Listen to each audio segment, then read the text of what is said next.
Dalam kebaktian ini kembali kami mendapatkan kesempatan dan kebebasan untuk mendengar, membaca, mempelajari, merenungkan sebagian firman Tuhan. Kami sekali lagi mohon supaya Engkau hadir dan memimpin, mengarahkan, memberkati penyampaian dan penerimaan firman. Tolong hamba mudah menyampaikan, berikan kekuatan jasmani, pikiran, khususnya suara, berikan pengurapan, berikan kata-kata, berikan apapun yang dibutuhkan supaya firman dan Injil bisa disampaikan dengan baik, dengan benar, dan dengan sejelas-jelasnya.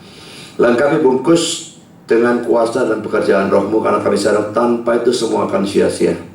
Dan tolong kami semua dalam mendengar, berikan kami hati yang terbuka, berikan kesegaran khususnya kalau ada yang lelah ataupun mengantuk, berikan konsentrasi yang baik dari awal sampai akhir, berikan terang supaya semua kami bisa mengerti. Dan Tuhan telah kami mengerti, berikan kami ketundukan. Kalau ada orang-orang yang belum percaya, bila mereka bisa percaya, yang sudah percaya bisa ditumbuhkan dan betul-betul menjadikan firman ini pedoman hidup, menerapkan dalam kehidupan sehari-hari, sehingga pada akhirnya Tuhan lebih diperkenan dan dipermuliakan. Kami sadar dimanapun dan kapanpun firman dan Injil disampaikan ataupun diterima, setan pasti bekerja. Kami mohon supaya Kau kuatkan semua kami menghadapi godaan dan serangannya di dalam bentuk apapun. Kami juga berdoa untuk listrik dan semua peralatan yang kami pakai, kiranya Kau jaga supaya semuanya berjalan baik dalam sepanjang acara firman, bahkan dalam sepanjang kebaktian. Terima kasih Bapa, dalam nama Yesus kami berdoa. Amin.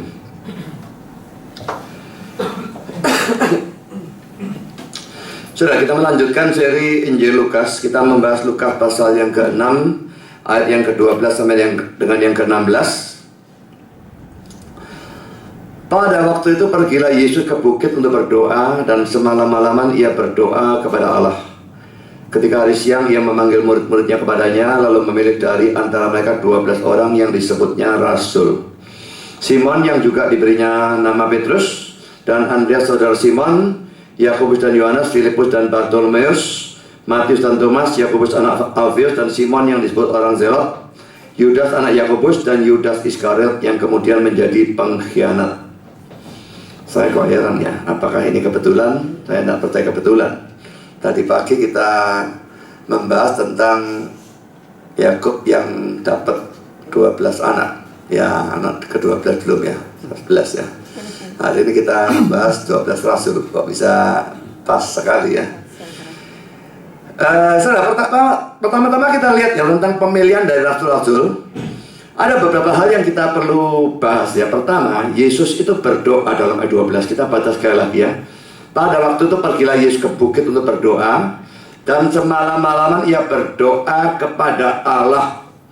Saudara, poin A, Yesus itu berdoa sebelum memilih rasul. Rasul ini yang bakal menyebarkan ajarannya. Rasul ini yang bakal aktif menjadi pemimpin-pemimpin tertinggi gereja setelah Yesus mati, bangkit, naik ke surga dan sebagainya. Jelas mereka adalah orang-orang yang memegang peranan yang terpenting setelah Yesusnya sendiri. Jadi kalau dia misalnya salah pilih, maka pasti terjadi kekacauan yang tidak karu-karuan. Ya memang ada satu yang tidak kena, tapi itu bukan salah pilih, sengaja dipilih untuk menjadi pengkhianat. Tapi seandainya 12 modelnya seperti dia semua, wah, gereja bagaimana jadinya?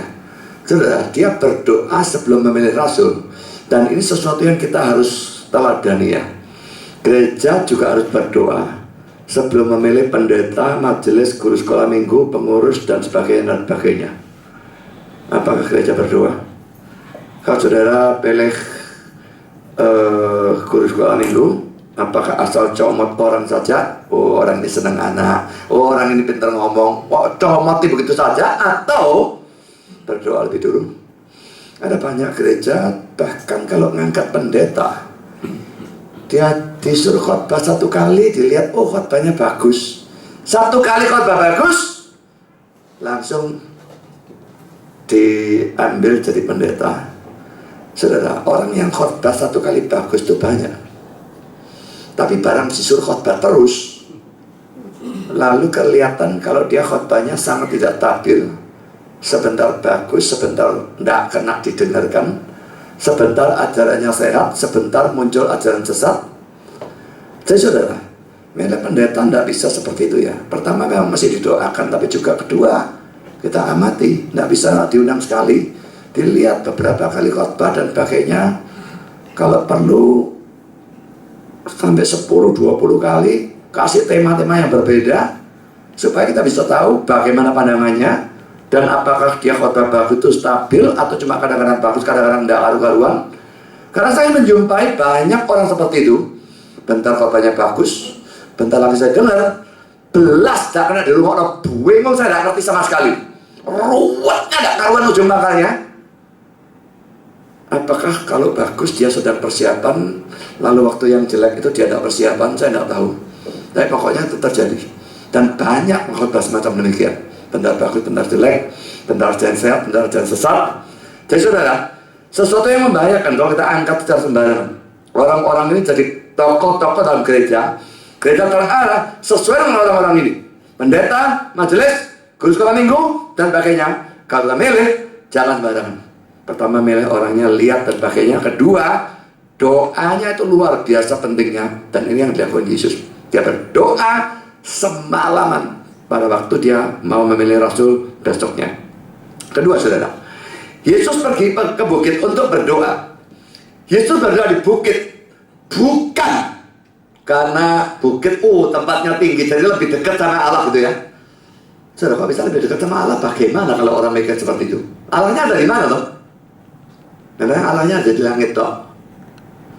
Allah itu maha ada ya. Ada tempat di mana bisa lebih dekat secara lokal dengan Allah? Tidak ada, saudara, itu omong kosong. Lalu kenapa orang mendirikan banyak bukit doa? Dan banyak orang doa di sana. Saya tidak melarang orang doa di bukit doa selama tidak ada kepercayaan-kepercayaan yang karu-karuan. Oh, doa di sana lebih mandi doanya, lebih dijawab, lebih dekat dengan Tuhan. Omong kosong. Saya hanya bisa menerima satu alasan orang berdoa di bukit doa. Kalau di rumah atau tempat lain, dia tidak bisa mendapatkan tempat yang tenang untuk berdoa. Maka dia pergi ke sana, tempat yang tenang, bisa berdoa. Itu toh yang masuk akal bagi saya. Tapi yang lain, omong kosong. Banyak bukit doa. Dan banyak orang berdoa di sana, lebih mandi dan sebagainya.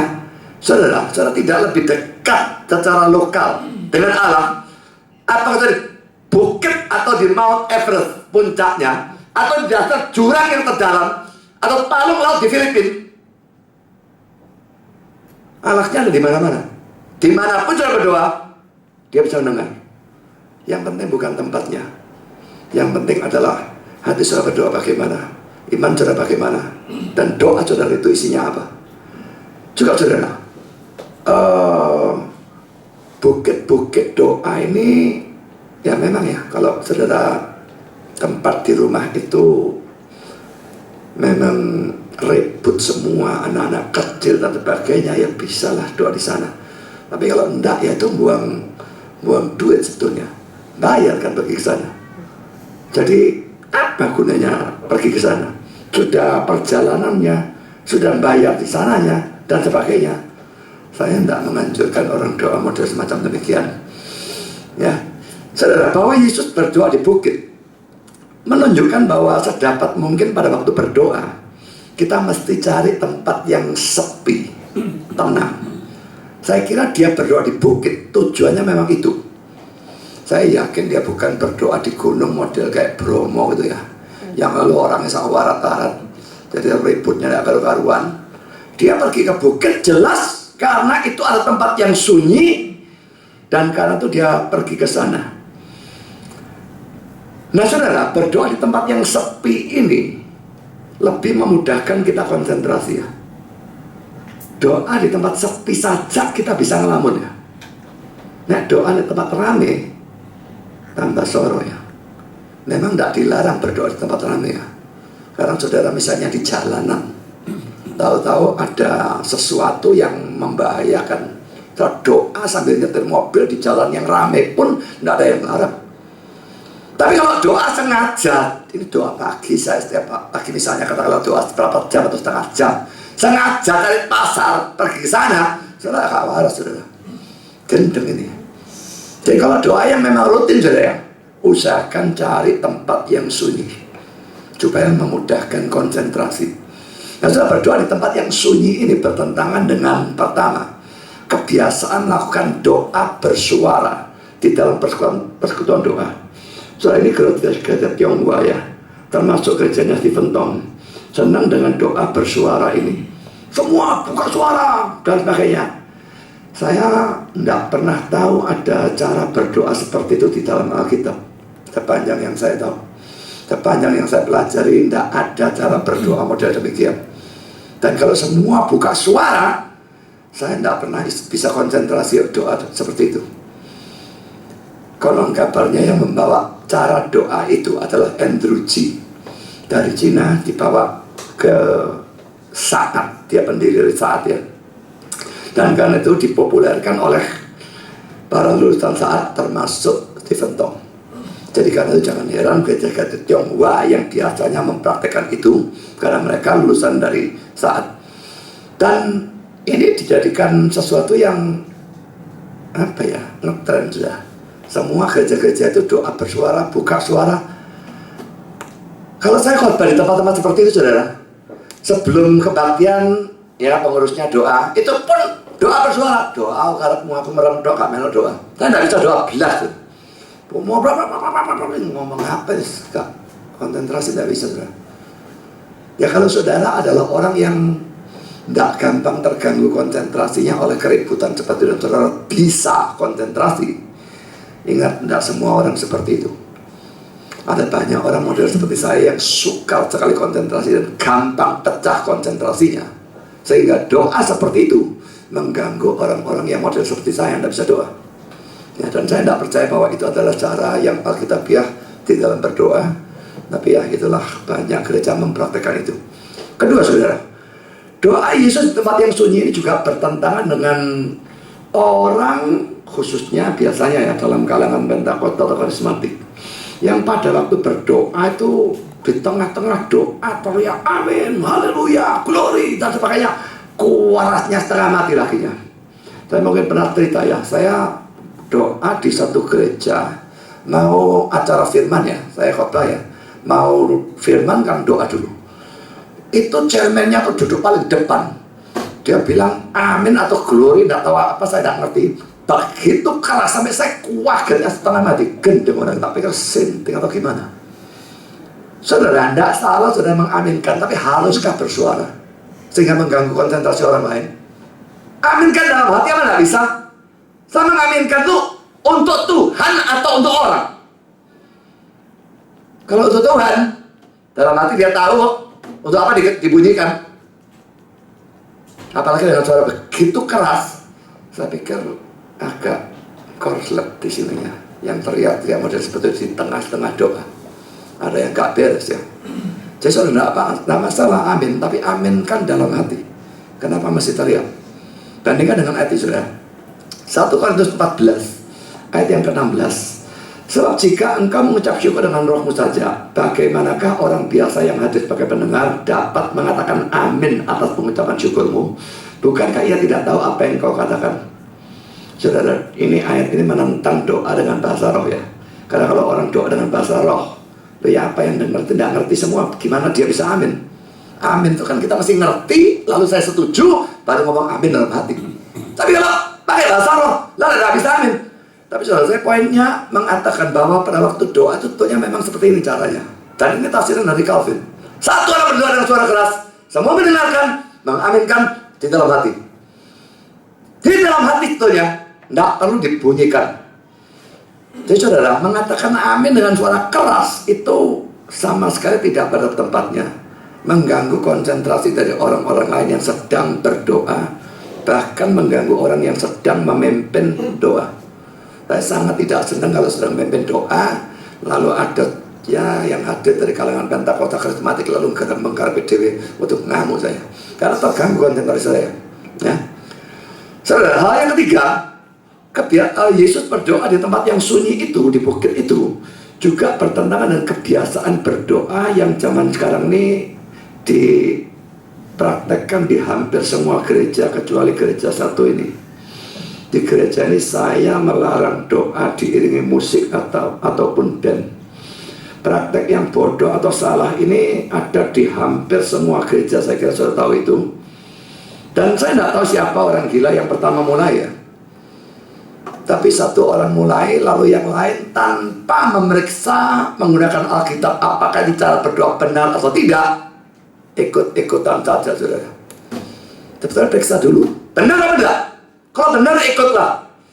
Kalau tidak benar, kalau tidak ada dasarnya, kenapa diikuti? Saudara, dulu di Delta Plaza ya, waktu pertama-tama adakan kebaktian di sana, saya duduk di muka. Waktu itu kami panggil pengkhotbah luar, dan pengkhotbah luar ini cukup kurang ajar. Pengkhotbah luar itu sebetulnya kalau dia dari luar, dia yang menyesuaikan dengan tradisi di dalam ya, bukan dia lalu mengubah tradisi dalam menyesuaikan dengan dia. Tapi dia setelah selesai khotbah, dia menyuruh organnya main pada saat dia sedang doa. Nah, pemain organisnya tahu kalau saya tidak senang itu, tapi dia sungkan, dia main. Nah, saya duduk di sana, persis nih colokannya kabel cabut sama saya. Saya gak sungkanan orang itu, orang kurang ajar, tak kurang ajar dibalik sama saya. Enak itu main, tak cabut, mari selesai sudah, habis perkara. Nah, saudara, ada beberapa hal yang menyebabkan saya menganggap bahwa praktek ini tidak alkitabiah. Pertama, saudara, poin A, membuat orang terganggu konsentrasinya dalam doa. Saudara, dalam keadaan tenang pun seperti yang saya katakan ya, orang bisa konsentrasi yang dalam biar ada karu-karuannya. Apalagi dikasih musik. Nah, perhatikan Yesus pada saat mau berdoa, dia tadi doa di bukit. Sekarang kita lihat Markus 1:35. Pagi-pagi benar waktu hari masih gelap, ia bangun dan pergi keluar. Ia pergi ke tempat yang dan berdoa di sana. Pikirkan saudara, pada saat doa diiring musik, tambah sunyi. Kenapa sunyi? Justru dibuat jadi ribut. Ada yang mainnya pakai organ yang kalem, itu saja tidak benar menurut saya. Tapi yang lebih gila, pakai band dan drumnya main. Ini gak waras, saudara. Lah saudara, kan saya tanya ya, kalau saudara tidak setuju dengan saya bahwa praktek itu salah, saya tanya, pada waktu doa lalu ada musik main, saudara dengarkan atau tidak? Kalau saudara dengarkan berarti konsentrasi saudara sudah pecah ya. Nah, kalau saudara tidak dengarkan, lah buat apa dimainkan? Jadi jawab yang sini salah, jawab yang sana salah. Di samping, pada saat acara doa dalam kebaktian, mestinya pemain organ atau pemain musik itu, apapun musiknya, dia mestinya ikut doa. Tapi dengan dia disuruh main, dia jadi tidak bisa doa. Nah, ini salah sama sekali, saudara. Jadi ini praktek yang hampir semua gereja lakukan, tapi saya yakin 1000% itu salah. Saya tipe orang yang tidak peduli banyak atau sedikit, tidak peduli semua orang praktekkan. Kalau saya yakin itu salah, saya salahkan. Tidak peduli saya sendirian lawan 1000 orang, saya tidak ambil pusing. Jadi saudara, itu salah dan jangan ditiru. Saya tidak mau jadi praktekkan. Dan kalau saya tidak ada di sini lalu ada pengkhotbah luar yang praktekkan itu, saya harap pengurusnya berani untuk negur. Saudara, jadi pengurus apa gunanya kalau tidak berani negur? Saya mendengar barusan ini liturginya diubah. Memang bukan dalam hal doa diiring musik, tapi perjamuan kudus dilakukan sebelum khotbah. Ini aturannya siapa toh? Dan pengurus bilang, toh tidak salah. Tidak salah. Pertama salahnya adalah itu liturgi kita. Dan dia tidak punya hak mengubah perjamuan kudus lebih dulu daripada firman. Dan kedua, saudara, di mana-mana memang firman dulu, baru perjamuan kudus, baru baptisan. Sakramen itu tidak ada artinya kalau ada firman. Jadi firman dulu, baru sakramen. Selalu demikian. Lain kali lama-lama pemberkatan nikah, pemberkatannya dulu baru khotbah. Jadi bagus kan? Apa bisa diwale-wale sakar PDW? Ya saudara, ini sesuatu yang tidak bisa didiamkan hal seperti itu. Mestinya pengurus pada satu menegur Pak Moses, kenapa bisa liturgi dibolak-balik sakar PDW? Kalau kita tetapkan liturgi, Orang luar khotbah di sini, dia ngikuti kita, bukan kita mesti diubah ngikuti dia. Nah, yang keempat saudara, doa Yesus di tempat yang sunyi atau di bukit ini juga bertentangan dengan kebiasaan dari dia di banyak tempat ya, di mana orang tua bawa anak kecil lalu anaknya dibiarkan ribut dalam doa, dalam kebaktian, dalam acara firman. Kita enak punya ruangan khusus untuk ibu dan anak. Tapi kalau tidak ada campur baur, maka orang tuanya wajib tidak tahu bagaimana caranya menjaga anak itu diam dan tidak bikin ribut. Memang saudara, kalau anak itu umur di bawah 1 tahun, saya kira tidak bisa dia bawakan. Tapi kalau anak itu umur sudah 2 atau 3 tahun, saya percaya anak itu bisa dididik untuk diam. Dulu anak saya juga ribut kalau gereja. Dia ribut di gereja, di rumah saya ribut dengan dia. Kamu main kali ribut lagi, awas kamu ya. Dan akhirnya bisa diam. Adalah omong kosong, tidak bisa diam. Semua orang tua bertanggung jawab mendidik anak mereka untuk tenang dalam kebaktian, dalam acara firman, dalam acara doa, dalam seluruh kebaktian. Saya tempoh hari sudah pernah cerita, saya ikut Convention Saksi Yehova di Supermall itu ya, dan dihadiri 2.500 lebih orang, dan mereka campur saudara, anak kecil, bayi baru lahir, anak SD, anak SMP, campur semua dengan dewasa. Kalau saya lihat pokok kasar-kasaran juga, kira-kira anak yang SD kelas 6 ke bawah itu ada kira-kira 20% mungkin. Berarti kalau 2.500, anak kecilnya ada 500. Tapi saudara, hebatnya mereka, saya ngikut itu mulai setengah 9 sampai kira-kira jam 12. Mereka sebetulnya istirahat, diteruskan sampai sore. Saya tidak teruskan, saya pulang. Tapi saudara, dalam waktu 4 jaman itu tidak ada ribut apapun dari anak. Sampai saya heran, ini tidak masuk akal nih. Di gereja Kristen cukup ada 2 anak bisa ada karu-karuan seluruh kebaktian. Di mereka ada 500, diam, belas tak ada yang ribut. Oh bukan belas, ada 1 kali terdengar anak bayi mandek, pendek toh, mandek. Sampai saya, anak kecil nyatet, saudara, duduk paling depan nyatet. Terus terang saudara, saya tidak percaya itu pendisiplinan atau diapakan sama mereka. Saya curiganya mereka pakai kuasa gelap atau apa, saya tidak tahu. Saya tidak percaya itu pendidikan. Bisa 500 anak dibuat tenang semua. Tapi saudara, ini memalukan kalau kita dibandingkan mereka. Kalau dalam gereja Kristen anak kecil dibiarkan lari-lari tidak karu-karuan, di mereka bisa tenang. Saya tempoh hari pernah khotbah di GKA Ilion ya, yang di Bregolan itu ya. Khotbah saya lebih panjang daripada pendeta yang lain. Dan sekolah minggunya selesai sebelum khotbah saya selesai. Sekolah minggu selesai, anak sekolah minggu masuk ruang kebaktian, wah lari pakai orang tes di sini. Kulit aku waploki gundek kok. Saya pikir ini gila, gereja model seperti ini gereja apa toh? Di mana hormat mereka kepada Tuhan? Mereka tidak sadar mereka menghadap Tuhan. Anak dibiarkan kurang ajar semacam demikian. Saya betul-betul tidak harus pikir bagaimana gereja bisa seperti itu. Saudara, kita jaga disiplin dalam hal seperti itu ya. Saya banyak hal tidak setuju dengan Stephen Tong, tapi saya setuju satu hal. Kalau dia ngamuk pada waktu orang ribut di dalam kebaktian, saya dukung itu. Yang suka ngamuk pada waktu kebaktian, Stephen Tong dan saya. Ya memang dia kadang-kadang juga kadang-kadang sudah dia khotbah panjang lalu orang ngebut kencing dia diamui. Nah masa suruh kencing deh kursinya atau gimana saudara. Ya kalau orang kencing ya sudah mau diapakan. Tapi memang juga nganjurkan supaya tidak kencing. Kalau mau kebaktian tuh jangan minum banyak-banyak. Kalau perlu jangan minum. Kalau perlu loncat tali jurus setengah jam supaya airnya keluar semua jadi tidak kencing. Jadi saudara usahakan hal seperti itu supaya tidak mengganggu gitu ya. Jadi kita berusaha sama-sama ya. Yesus berdoa di tempat yang sunyi, Kita juga usahakan kesunyian, konsentrasi, baik urusan doa maupun urusan firman. Bahkan seluruh ibadah itu perlu ketenangan. Orang-orang datang terlambat itu juga seringkali mengganggu ya. Sudah telat Kak, dan duduk salaman kiri salaman kanan. Nah sudah telat itu mau tahu langsung duduk itu.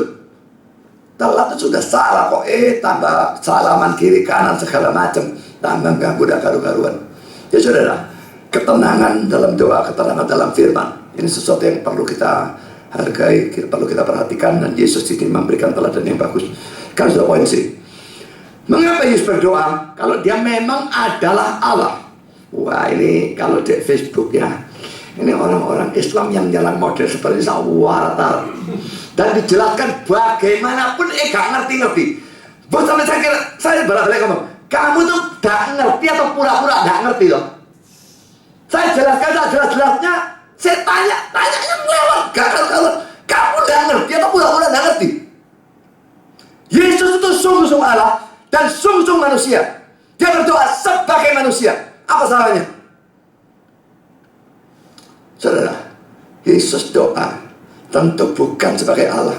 Sebagai Allah dia objek doa. Kita berdoa kepada dia. Tapi sebagai manusia, dia butuh doa.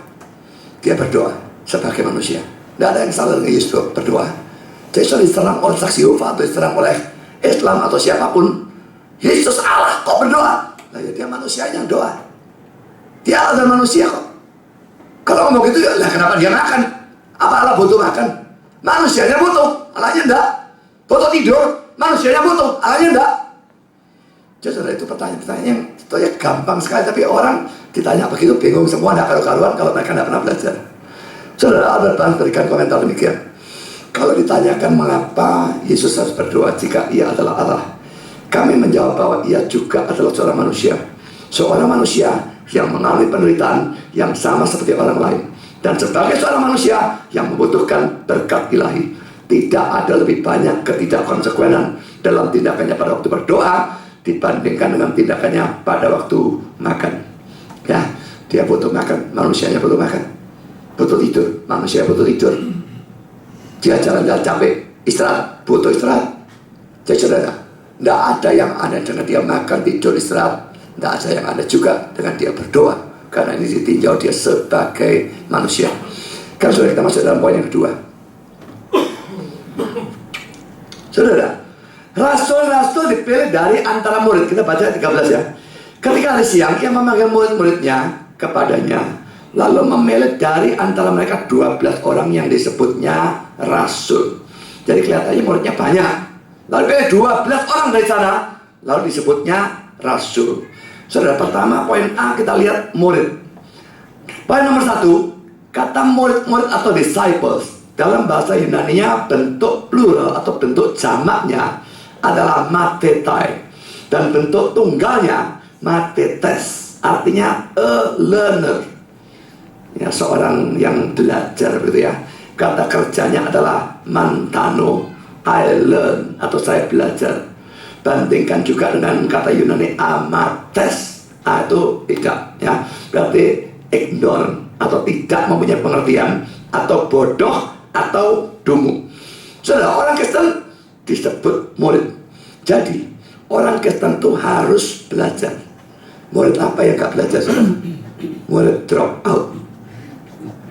Ya, kalau saudara bukan murid drop out, kalau saudara memang murid Yesus, harus belajar firman. Gereja yang tidak menekankan pelajaran firman, ini gereja yang tidak memuridkannya. Memang dalam sebuah gereja ada acara khotbah. Bahkan ada yang acara khotbahnya cukup panjang, 1 jam, 1 jam setengah. Tapi khotbahnya memang mengajar apa tidak? Apa gunanya khotbah panjang? Khotbahnya kebet dengan dongengan, lelucon, kesaksian yang konyol-konyol. Saudara panjang pun tidak tambah ngerti firman Tuhan sedikit pun. Gunanya di mana? Saya memang tidak senang khotbah pendek. Saya benci khotbah pendek setengah jam. Ini ngomong apa saya? Baru ngomong sudah selesai. Belum apa-apa waktunya habis. Dan kalau saya khotbah panjang pun, saya tidak lalu dongeng-dongeng Ya kadang-kadang ada dongeng, tapi sedikit ya. Lihat saya ngajar. Ayat ini artinya apa? Ini penerapannya bagaimana? Dan sebagainya. Jadi saudara, kalau gereja memang mau memuridkan, pengajaran itu memang harus dinomorsatukan dalam gereja. Saya mengatakan ini bukan karena saya pendeta ya.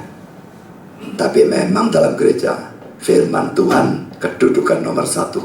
Kalau firman Tuhan tidak diutamakan, menurut saya itu sudah bukan gereja yang benar. Tapi saudara, gereja yang tidak benar, yang tidak mengutamakan firman Tuhan, itu sebanyak-banyaknya mayoritas menyepelekan firman Tuhan. Mayoritas tidak terlalu peduli. Gereja tidak ada PA. Gereja khotbahnya cuma 20 menit. Bagaimana mau jemaat yang ngerti firman Tuhan? Sudah PA tidak ada, khotbahnya 20 menit. Dongengan melulu lakinya. Lalu contoh, sangat tidak beres, saudara. Saudara, hati-hati dengan pandangan yang mengatakan bahwa kalau orang Kristen terlalu banyak belajar firman, dia jadi ahli Taurat atau orang Farisi. Ini omong kosong bodoh dari orang yang tidak ngerti firman Tuhan. Amates ya. Memang bisa, harus diakui bisa. Orang belajar banyak, kepalanya kok besar, dia tidak mentaati firman, dia menjadi seperti orang Farisi dan ahli Taurat. Tapi kalau itu bisa terjadi, tidak berarti selalu harus terjadi begituan. Satu dua terjadi, jangan dipukul rata. Semua orang yang belajar itu ahli Taurat. Paulus itu belajar. Yesus sendiri umur 12 tahun ketinggalan di bait suci, dia belajar. Apakah dia ahli Taurat? Paulus dulunya bahkan ahli Taurat. Sudah jadi orang Kristen, dia belajar. Dan dia tidak bisa menjadi ahli Taurat lagi. Rasul-rasul dan pakai semua banyak belajar firman. Apakah mereka menjadi seperti ahli Taurat dan orang Farisi? Saya di Facebook ada orang yang nilai saya, kamu kayak ahli Taurat. Karena memang kelihatan pengetahuan saya munculkan. Saya ajar orang. Saya punya maksud baik. Saya bukan ingin pameran atau apa. Saya ingin betulkan keadaan. Saya ingin nginjil dan pakai salah, betulkan. Tapi kamu kayak ahli Taurat. Ahli Taurat kamu lihat dari mananya? Saya berusaha membetulkan orang itu salah dan itu ahli Taurat. Saya punya pengetahuan banyak, itu salah dan itu ahli Taurat.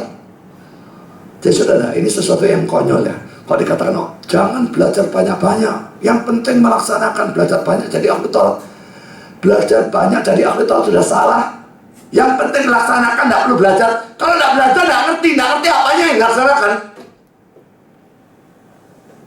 Orang yang minta taat, belajar tidak mau, mentaatinya pun jadi salah. Maunya taat, akhirnya jadi tidak taat. Ya itulah sih, contohnya misalnya kayak doa diiringi musik dan sebagainya. Mereka pikir, wah syahdu lebih bagus. Padahal konyol banget. Belajar dan teliti satu persatu praktek gereja yang salah harus berani singkirkan. Tidak peduli tradisi dari banyak orang dan tradisi ribuan tahun, saya tidak mau tahu. Kalau salah, buang. Soal gereja ini, khususnya mungkin untuk Pak Syaran dan pakai yang baru, mungkin merasa heran. Kenapa gereja ini tidak ada 12 pengakuan iman rasuli? Tidak ada juga doa Bapa kami. Ada orang-orang yang tanya, lu kok ada? Gerejamu kok saya tidak pakai, kenapa? Saya tanya balik, kenapa harus pakai? Siapa yang mengharuskan? Ada keharusan? Keharusan mana? Ingat ya, 12 pengakuan iman rasuli dalam bentuk yang kita kenal sekarang ini baru muncul abad ke-6, abad ke-7 Masehi. Jadi gereja sebelum itu tidak ada yang pakai, salah semua jadinya. Di dalam pertama, kedua, ketiga salah kabeh karena tidak pakai 12 pengakuan iman. Kosong. Lalu doa Bapa kami, siapa yang mengharuskan itu dijadikan doa dalam gereja? Yesus mengajarkan doa Bapa kami itu kalau menurut saya saudara ya, bukan untuk didoakan persis kata per kata. Adalah salah doa itu dijadikan doa kata per kata persis. Kata-katanya dalam bahasa Inggris ya, bukan pray in these words. Berdoa dalam kata-kata ini. Tidak. Pray in this manner. Berdoalah dengan cara ini. Jadi saudara, polanya dipelajari, itu menjadi cara kita berdoa. Misalnya pada awalnya pujian kepada Tuhan. Nah itu kita turuti, pujian kepada Tuhan. Dalam doanya ada permintaan hal yang jasmani, boleh doa minta hal jasmani. Ada permintaan hal rohani, boleh permintaan hal rohani. Jadi saudara, itu kita pelajari polanya, pelajari. Itu jadikan cara kita berdoa. Tapi tidak kata per kata didoakan. Saya sudah tidak tahu berapa puluh tahun saya tidak pernah doakan doa Bapa Kami. Karena saya merasa tidak ada keharusan seperti itu. Dan gereja yang lakukan 12 pengakuan iman rasuli, masuk liturgi, doa Bapa Kami, masuk liturgi. Saya tidak mau mengatakan mereka salah. Tapi saudara, adalah umum. Kalau itu terus-menerus diulang dalam kebaktian, lama-lama jadi omongannya otomatis. Akhirnya tidak dijiwai.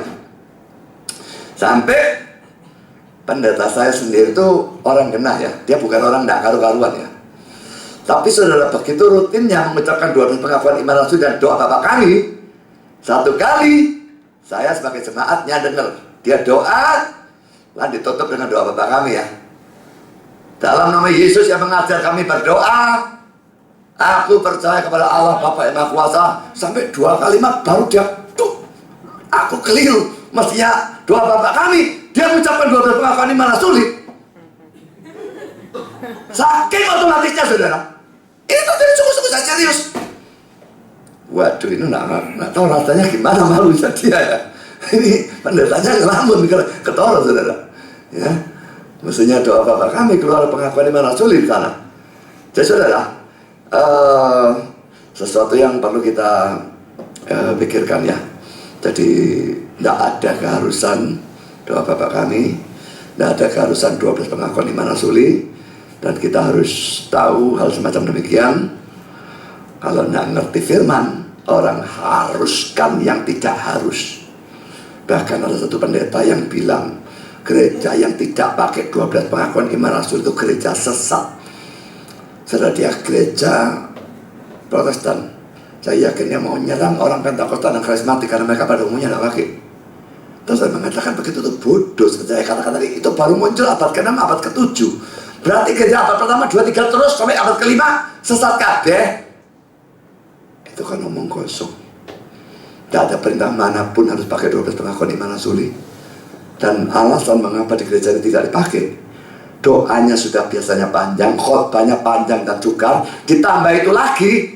Saya nggak mau ini jadi acaranya ditambah apa ya, kayak membuat jenuh gitu ya. Jadi makanya kita buang hal itu. Itu alasannya. Sekarang sudah kita masuk poin kedua. Murid tidak hanya harus belajar dan mengerti, tapi juga percaya dan taat.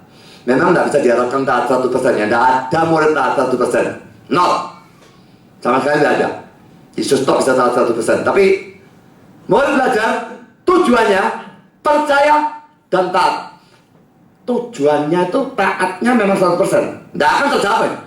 Tapi tujuannya tetap harus di atas. Jangan tidak tercapai, tidak mungkin tercapai, diturunkan. Kalau saya turunkan tujuannya, tercapainya lebih bawah lagi. Jadi tujuannya harus kesempurnaan. Tapi tentu tidak mungkin dari kita bahkan dekat dengan sempurna. Itu tidak ada satupun dari kita yang bisa. Dan kalau tidak bisa, jangan terlalu heran. Bahkan pendetanya tidak bisa. Orang nuntut selalu pendeta yang sempurna. Saudara, kalau nuntut pendeta sempurna, cari malaikat saudara. Tidak ada pendeta sempurna. Konyol sekali saudara nyari pendeta yang sempurna. Tidak ada pendeta sempurna.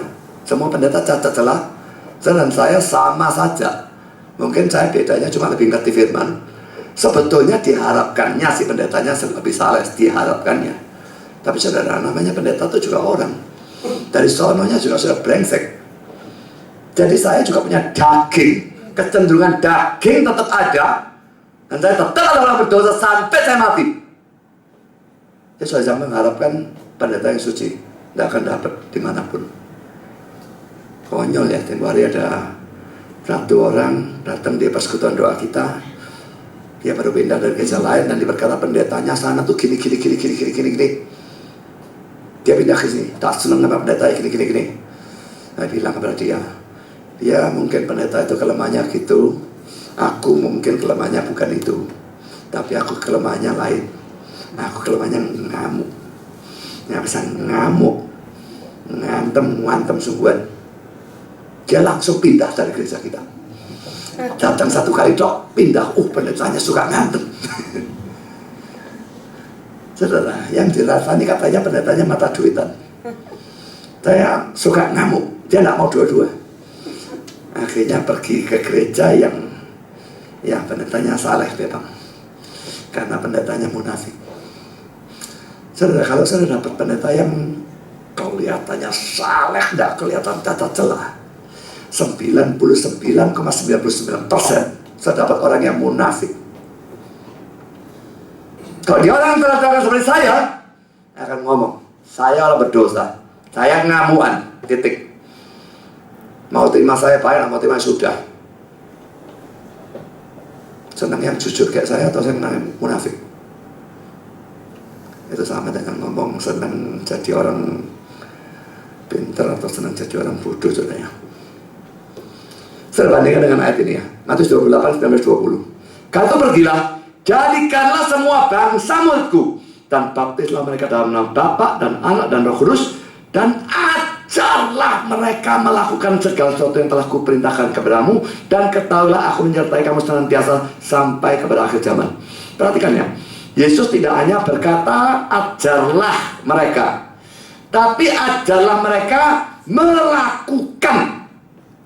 Berarti saudara, tentu harus diajar untuk ngerti dulu, tapi setelah itu didorong untuk mentaati. Kalau saya pendeta, saya khotbah kepada saudara, kasihlah musuhmu, kasihlah sesamamu, ditampar kanan diberikan kiri. Saya belum ngancam disik. Apakah saya tidak boleh mengajarkan karena saya belum bisa melaksanakan? Banyak orang punya pemikiran begitu ya. Pendeta kalau belum melaksanakan jangan mengajarkan. Saudara, kalau saya hanya mengajarkan apa yang saya sudah bisa lakukan, sedikit sekali dari firman Tuhan itu yang saya bisa ajarkan. Bersukacita senantiasa saya tidak bisa. Ngomong terus terang saja. Mengucap syukur dalam segala hal saya tidak bisa juga. Kalau saya tahu-tahu kecopetan duit 1 juta, pasti ngomel 3 jam nggak mari-mari, saudara. Mengucap syukur dalam segala hal tidak bisa saya. Ya, kasih Tuhan Allah dengan segenap hatimu, saya nggak bisa juga. Saya mengasihi Tuhan tapi segenap. Apa kosong lah, siapa yang bisa lakukan? Mengasihi sesama seperti diri sendiri. Kalau memang mengasihi sesama seperti diri sendiri, saudara, saya makan apa ya, katakanlah paikut, sana makan nasi aking. Nah, saya mestinya kalau mengasihi sesama seperti diri sendiri, paikutnya tak bagi 2 lah. Lah barang yang saya makan nasi aking 9 orang, paikut tak bagi 10, saya gak dapat paikut. Tapi kalau saya tidak mau bagi, apakah saya mengasihi sama seperti diri saya sendiri? Enggak. Tapi saya salah kan? Lalu saya tidak boleh ngajar demikian. Ditambah kanan berikan kiri. Saya kira sampai mati saya tidak bakal bisa lakukan juga. Tapi saya, apakah karena saya tidak bisa lakukan? Nah, ditampar kanan, culakan. Begitu. Karena saya tidak bisa lakukan. Kasih Tuhan Allahmu dengan separuh hatimu. Karena saya cuma bisa separuh kok. Ya saya ngajarkan begitu. Lah, saya jadi ngubah ajaran Alkitab. Ini justru jadi karuan. Saudara, pendeta semua tidak sempurna. Tapi ajarannya bukan sesuai dengan apa yang dia lakukan. Tetap sesuai dengan firman Tuhannya. Dan ingat ya, jangan pikir, oh enak ya, dia ngajar, dia tidak lakukan. Pada waktu saya persiapan, pada waktu saya mengkhotbahkan, khotbah ini ngantem diri saya sendiri. Jangan pikir saudara toh yang kena hantam, saya juga. Dan jangan kira enak mengkhotbahkan sesuatu yang saya sendiri belum bisa lakukan. Rasanya tidak enak sebetulnya, sangat tidak enak. Tapi memang itulah faktanya. Pendeta tetap adalah orang, dia harus berusaha melakukan, tapi betul-betul berhasil tidak bisa. Tapi dia tetap harus mengajarkan sesuai firman, tidak peduli dia bisa atau tidak bisa lakukan. Yang ketiga, syarat murid bukan hanya belajar dan taat, tapi juga setia kepada Yesus dan firman Tuhan. Saudara, belajar, taat dan sebagainya mungkin masih gampang, tapi setia dan setia sampai mati, ini yang luar biasa sukarya. Banyak orang belajar, tapi kesetiaan, ketekunan, dan sebagainya dalam ikut Yesus itu tidak ada. Belajar 3 bulan, belajar setengah tahun, belajar tahun, pensiun sudah. Mestinya kita setia sampai bertemu muka dengan muka dengan dia. Coba kita lihat Yohanes 8:31. Maka katanya kepada orang-orang Yahudi yang percaya padanya, jikalau kamu tetap dalam firman-Ku, kamu benar-benar adalah murid-Ku. Kalau tetap dalam firman, kamu benar-benar murid. Kalau tidak tetap bagaimana? Ya tidak benar-benar murid. Orang yang belajar firman cuma 1 tahun, 2 tahun lalu berhenti, apalagi pindah agama dan sebagainya, mereka jelas bukan benar-benar murid. Kalau bukan benar-benar murid, mereka bukan benar-benar Kristen. Kalau bukan benar-benar Kristen, mereka belum diselamatkan. Hanya kalau seseorang itu setia sampai mati kepada Tuhan dan firman-Nya, barulah dia benar-benar adalah murid. Dan ini perlu diperhatikannya oleh orang yang murtad. Murtad dari kebaktian, murtad dari PA, murtad dari gereja, pindah agama dan sebagainya. Mereka tidak pernah sungguh-sungguh adalah orang Kristen. Mereka cuma orang Kristen KTP. Ya, saudara, mari kita masuk poin B. Pemilihan murid menjadi rasul dilakukan sesuai dengan kehendak Tuhan ya. Ayat paralel dari Lukas tadi kita lihat dalam Markus 3 ayat 13 yang berbunyi demikian. Yang memanggil orang-orang yang dikehendakinya. Ini tidak ada dalam Lukas ya, tapi di dalam Markus yang dikehendakinya. Jadi sesuai kehendaknya dia. Bandingkan dengan Yohanes 15 ayat 16a, bukan kamu yang memilih aku, tetapi akulah yang memilih kamu. Saudara, kalau kita mau melayani, apalagi kalau kita mau menjadi hamba Tuhan ya, kita harus cari atau tanyakan kehendak Tuhan. Jangan terjun dalam pelayanan apapun, apalagi jadi hamba Tuhan atas kehendak saudara sendiri, atas dorongan orang lain. Tidak. Hanya kalau Tuhan memang menghendaki, baru masuk. So, terlalu banyak ya orang yang jadi pendeta tapi bukan gara-gara Tuhan. Repotnya apa saudara? Pendeta zaman sekarang ini bayarannya lebih tinggi dari orang yang S1 dan kerja biasa pada umumnya. Secara umum S1 kerjanya bayaran berapa saudara? 2 juta, 1,5. Kecuali dia bisa hoki dapat perusahaan yang hebat baru bisa tinggal. Kalau enggak, normal-normal saja 1,5, 2 juta. Pendeta jauh lebih tinggi, dikasih rumah, dikasih mobil. Lah ada apa kerja? Jadi pendeta kabeh. Dan ini yang jadi cilaka saudara. Mestinya pendeta itu dicukupi, tapi dilihat dulu ini pendeta memang cocok atau tidak. Tapi gereja-gereja sudah kadung cukupi terus habis-habisan. Akhirnya semua orang jadi pendeta atas dasar profesi, atas dasar uang. Jadi betul-betul dianggap sebagai suatu pekerjaan. Saya pernah tanya seorang yang sekolah teologi ya. Memang orang ini sudah sekolah teologi ya, dengan motivasi salah, di gereja yang di sekolah teologi yang liberal laginya, di STT Jogja Duta Wacana. Ya waktu itu dia tingkat 4 kalau tidak salah, 4 atau 5 saya lupa. Dan saya tanya, kamu tuh dipanggil Tuhan gimana? Kok jadi hamba Tuhan? Oh, aku tuh waktu lulus SMA, aku mikir mau sekolah universitas biayanya mahal. Lalu nak kerja lulusan SMA dibayar piro?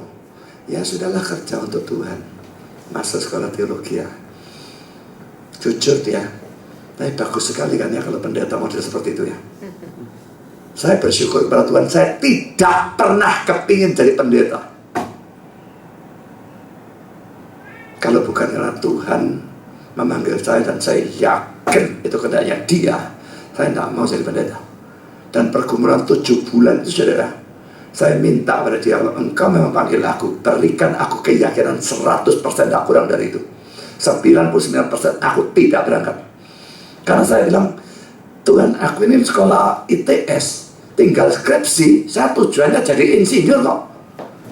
Ujuk-ujuk dipanggil sama dia ini, balik arah tidak karu-karuan. Aku tidak pengen jadi pendeta belas kok.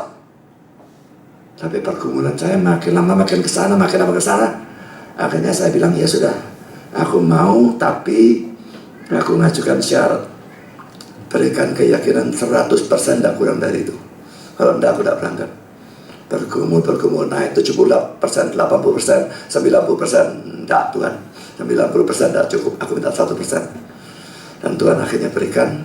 Satu hari saya teduh, jawaban itu begitu persis dengan situasi kondisi saya tidak bisa lari lagi. Dan betul-betul saat itu saya yakin 100% dia memanggil saya menjadi hamba Tuhan. Dan saya menyerahkan diri.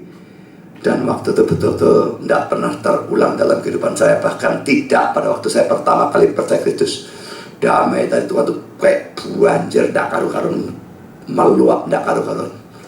Dan saudara, itu betul-betul dipanggil. Ya sudah, saya berangkat. Tidak peduli orang tua saya menentang, teman-teman saya, orang tuanya teman saya, ngilong-ngilong apa, tingkat 5 ditinggalkan. Saya tidak peduli, kamus. Saya tidak peduli orang bilang apa. Tuhan panggil, ya saya berangkat. Tapi saudara, zaman sekarang terlalu banyak orang tidak pernah dipanggil oleh Tuhan apapun, tapi dia berangkat. Dan saudara, kalau tidak pernah dipanggil, dia melayani sebagai hamba Tuhan. Dia bukan melayani Tuhan, dia melayani dirinya sendiri. Dan itu bukan hal yang baik belas. Itu adalah Tuhan tidak panggil dia, kok dia jadi pada Tuhan mau jadi apa? Kalau saya tidak pernah panggil orang itu untuk jadi pembantu rumah tangga saudara, tahu-tahu dia masuk rumah saudara jadi pembantu rumah tangga tanpa panggilan saudara, saudara mau terima? Tahu-tahu dia maling bagaimana? Kenal aja tidak? Dan dipanggil, masuk dewek kerja karena dewi. Siapa yang mau? Sama saja saudara. Orang-orang ini tidak pernah dipanggil, banyak jadi hamba Tuhan, saya tidak bisa. Hamba Tuhan, guru sekolah minggu, bahkan penginjil apa saja saudara, semua mestinya bergumul apakah memang Tuhan menghendaki ya atau tidak. Jangan urusan panggilan orang, desakan orang, atau maunya saudara, tidak, maunya dia bagaimana, maka itu dituruti. Kalau poin ketiga, poin sih, dari kalangan murid saudara dipilih orang-orang tertentu menjadi rasul. Ini perlu diperhatikan ya, kalau memilih majelis, guru sekolah minggu, komisi pemuda, remaja, biarpun kita sekarang belum ada ya, tapi kalau misalnya nanti ada, pokoknya milih orang-orang yang punya jabatan nih saudara ya. Yang tidak mau ikut pemahaman Alkitab sebetulnya tidak pantas dapat jabatan. Kalau mereka tidak mau ikut pemahaman Alkitab, kerinduan firman-Nya berarti sedikitnya harus diragukan ya. Lalu apa bisa orang yang diragukan kerinduan firman-Nya lalu diangkat dalam kedudukan tinggi? Ini yang saya tidak bisa terima. Dulu saja saudara, saya angkat orang-orang yang jadi majelis itu dari orang-orang yang rajin PA. Waktu saya di Exodus dulu ya. Tapi itu pun sudah diangkat mandek PA malahan. Tidak gendeng. Diangkat karena dia rajin PA, sudah diangkat, sekarang tidak jadi PA. Baguslah. Jadi repot saudara, mengangkat semacam demikian sangat-sangat repot. Butuh banyak doa, butuh sangat diperhatikan dan pakainya. Karena kalau sekali salah, maka bisa jadi bencana. Karena saudara, kita lihat tujuan dari orang yang diangkat menjadi rasul ini apa? Pertama saudara, ayat 13 ada kata rasul ya. Dalam bahasa Yunani digunakan kata apostoloi, berasal dari kata kerja apostelo, yang berarti I send forth, aku mengutus. Jadi rasul itu sebenarnya utusan ya. Kalau saya misalnya mau suruh seorang bawa surat pergi ke rumah saudara, sebetulnya dalam bahasa Yunani tetap bisa disebut rasul. Jadi rasul itu bisa artinya luas sekali. Pokoknya orang yang diutus itu rasul, diutus ngirim surat, diutus ngirim barang, rasul juga sebetulnya. Ya, tapi tentu saja pada waktu di sini digunakan rasul, ini utusan dalam arti yang sangat-sangat khusus. Tuhan yang mengutus dia dengan cara yang sangat khusus. Yang kedua, bandingkan ayat 13 dengan bagian paralelnya dalam Markus 3 ayat 14-15 yang berbunyi, ia menetapkan 12 orang untuk menyertai dia, dan untuk diutusnya memberitakan Injil dan diberinya kuasa untuk mengusir setan. Soal Markus 3 ayat 15 ini dalam versi King James berbunyi demikian, dan mempunyai kuasa untuk menyembuhkan penyakit dan mengusir setan-setan. Yang punya kita ada penyakit menyembuhkan? Tidak ada ya. Kenapa King James ada? Bukan cuma mengusir setan, tapi ada menyembuhkan penyakit tambahan. King James menerjemahkan dari manuskrip yang berbeda. Tapi pada umumnya ini dianggap manuskrip yang tidak terlalu dipercaya. Saudara, ada dua hal yang perlu diperhatikan di sini ya. Pertama, mereka dipilih menjadi rasul untuk memberitakan Injil, juga untuk mengusir setan. Dengan kata lain dipanggil untuk melayani. Saudara, kalau saudara diberi jabatan, ingat ya, rasul itu jabatan tertinggi di dalam gereja. Kalau saudara diberikan jabatan, ingat tujuannya bukan menaikkan gengsi saudara, aku majelis. Lalu pada berdiri di gereja seakan-akan jadi orang yang pembesar atau bagaimana. Saudara, lain saudara orang diangkat jadi presiden atau apapun dengan kalau saudara diangkat dalam kedudukan di gereja. Tujuannya adalah melayani orang. Perhatikan urut-urutan ini ya. Murid, orang belajar, diangkat jadi rasul, jadikan pelayan. Sia-sia seorang belajar firman kalau dia tidak melayani. Perhatikan Matius 4:19 ya. Ikutlah aku, kata Yesus. Ikut termasuk belajar firman pasti ya. Dan kau akan kujadikan penjala manusia. Ini pelayanan. Jadi ikut belajar firman, pelayanan. Itu tujuannya. Nggak bisa tidak, saudara. Kalau saudara belajar firman, nggak mau pelayanan, lalu gunanya apa, saudara? Mengapa banyak orang belajar firman lalu akhirnya kok mandek ya? Nggak tambah pengertiannya. Belajar firman kok nggak tambah. Tuhan nggak mau nambahin. Soalnya saya nggak menyalurkan. Pendeta saya berikan ilustrasi orang Kristen itu seperti God. God itu saudara, yang bagus kan ini masuk air, sini keluar air itu ya. Godnya ngalir, Godnya bagus saudara. Tapi kalau di sininya bumpet, nggak ada yang masuk, sininya keluar. Ini orang yang seperti pelayan-pelayan yang gak mau belajar tapi mau khotbah. Nggak akan lama saudara, khotbahnya kering. Ini khotbahnya kering, gak ada masuk, keluar terus. Saya dikhotbahkan akhirnya itu saja. Dan ini tidak benar. Ada yang terbalik, belajar banyak, nggak mau keluar. Ini khotbahnya ada masuk, bumpet di sini, banger khotbah basin. Makanya Kristen yang belajar firman tok tapi tidak mau pelayanan, puasin. Saudara, berjuanglah untuk melakukan pelayanan. Saya main Facebook itu dulu gempur Sucipta Subeno sebetulnya ya. Tapi sudah kadang masuk dan saya melihat, wih. Dunia Facebook ini mati aku. Saya kira 95% orang-orangnya atau tolol atau sesat. Salah satu dari itu saudara. Yang benar dan lumayan ngerti sangat-sangat minim. Yang keminter sak banyak-banyaknya. Sudah keminter sesat. Dan saudara, ini tidak belajar mau masuk. Sementara saudara yang belajar tidak mau pelayanan. Ini dua ekstrem yang lucu saudara. Kalau orang yang tidak belajar ini yang vokal, yang belajar bungkam seribu bahasa, Kristen ini pergi kemana kira-kira? Maukah saudara yang belajar yang jadi vokal, berani bicara? Main Facebook jangan jadi penonton tok. Saya main saudara cuma lihat tok. Pak Budi ngomong apa? Mau melok terjun gitu.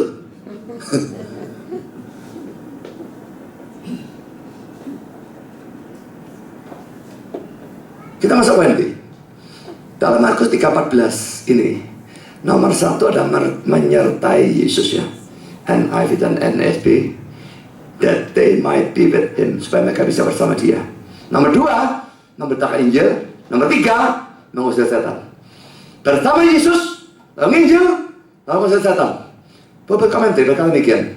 Syarat pertama selalu adalah hidup dengan Kristus, persekutuan dengan juru selamat pribadi. Tidak ada khotbah yang sungguh-sungguh, kuasa yang sungguh-sungguh tanpa hal itu. Saudara, syarat pertama hidup dengan Kristus. Tanpa itu tidak ada khotbah dengan kuasa. Sebagai tambahan saudara, saya berikan komentar yang nyentrik dari William Barclay. Ingat yang orang satu ini liberal. Kadang-kadang dia bagus sekali, kadang-kadang ngawurnya tidak karu-karuan. Dia berkata demikian, ia memilih mereka untuk menjadi teman-temannya. Adalah sesuatu yang mengherankan. bahwa Yesus membutuhkan persahabatan manusia. Allah tidak bisa bahagia tanpa manusia. Justru karena Allah adalah Bapa, maka ada kekosongan dalam hatinya sampai manusia terakhir pulang. Orang ini kumat edannya, saudara. Kadang-kadang bagus sekali, kadang-kadang sesat. Di sini sedang kumat gilanya, keluar sesatnya. Allah tidak bisa bahagia tanpa manusia. Jadi Allah butuh manusia. Allah butuh. Kita butuh dia, dia tidak butuh kita, saudara. Ya, ada kekosongan dalam hatinya sampai manusia terakhir pulang. Saudara pulang-pulang dia susah terus, saudara. Nah, dia jadi Allah gampang. Memang gitu, pulang wae kabeh basmi kabeh, mati kabeh, pulang kabeh lah mari. Nah, pulang-pulang tambah ada kosong ini tidak penuh-penuh, saudara. Tapi ini omongan konyol banget, saudara. Allah itu ada dari dia sendiri. Dia tidak butuh apapun atau siapapun, tapi dia mau ada apapun dan siapapun. Itu kehendaknya dia, kedaulatannya dia. Tapi bukan untuk membahagiakan dirinya. Dia tidak akan berkurang apapun dalam kebahagiaannya. Apakah ada manusia atau tidak? Apakah manusia berdosa atau tidak? Tidak. Memang Alkitab mengatakan Allahnya kayak sedih dan sebagainya. Itu bahasa antropomorfisme. Allahnya digambarkan seakan-akan dia adalah manusia. Tapi saudara, apakah kalau kita berdosa, Allahnya betul-betul menderita, sedih sungguh-sungguh dalam hati seperti kita sedih menderita? Tidak mungkin Allahnya menderita. Dia jauh di atas melampaui penderitaan kita. Tidak ada penderitaan dalam dirinya dia.